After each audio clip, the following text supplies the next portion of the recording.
Je rencontre beaucoup de femmes qui sont en affaires et tout le temps elles me demandent, Madame, les activités ne marchent pas. Madame, les activités ne marchent pas. Et je me suis posé des questions tout le temps de savoir qu'est-ce qui se passe. Et quand je vais consulter leur business, je constate qu'il y a beaucoup de choses qu'elles ne font pas.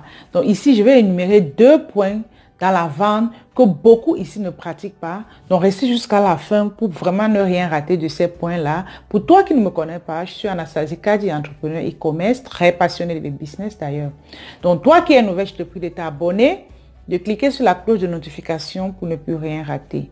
Et tu iras à la barre de description. Tu vas trouver un e-book gratuit qui va te permettre de comprendre les différentes étapes d'un commerce en ligne qui marche. Donc, déjà pour énumérer ce point, nous allons le faire juste après le jingle. Aujourd'hui, nous allons parler de 2 astuces jamais révélées dans la vente en ligne. Étant donné que nous sommes stratèges dans ce domaine-là, donc c'est de ça dont nous allons parler. Donc ici, il y a beaucoup qui sont en affaires. Vous êtes connectés là, vous m'écoutez, mais il y a des choses que vous ne faites pas. Comme je dis tout le temps, ce sont des petits points qui vous amène à réussir. Il n'y a pas de stratégie miracle. Vous comprenez?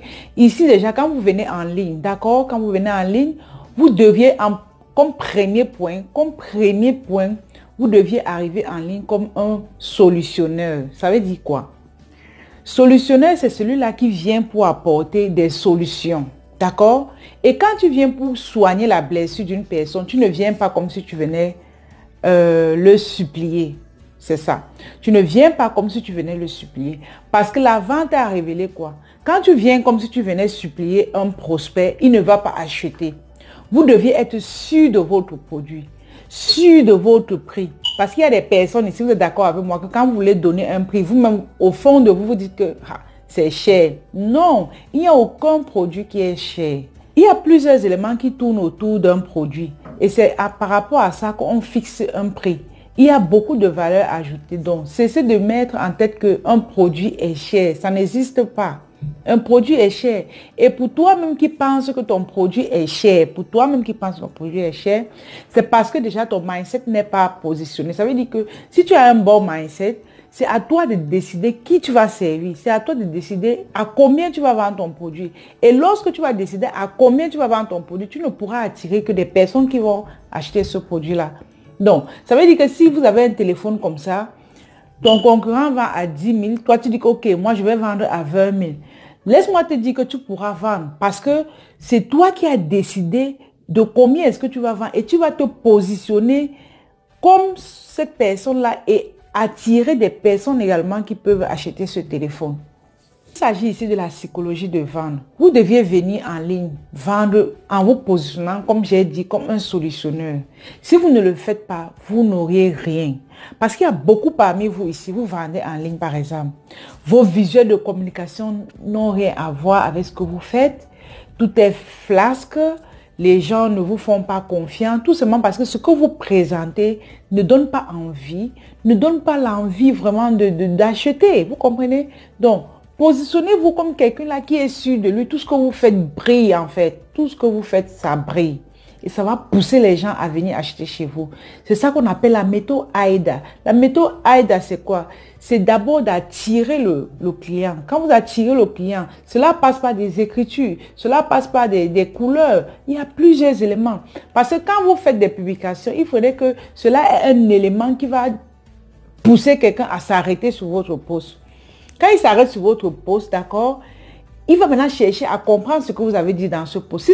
Si ça le correspond, il va continuer à lire. Mais si ça ne le correspond pas, il va passer. Mais si vous n'avez pas pris la peine de l'attirer au départ, vous voyez que même si ça l'intéressait, il ne devait pas voir ce que vous étiez en train de proposer. Donc, prenez cette peine-là de jouer vraiment sur la psychologie humaine pour pouvoir vendre. C'est très important.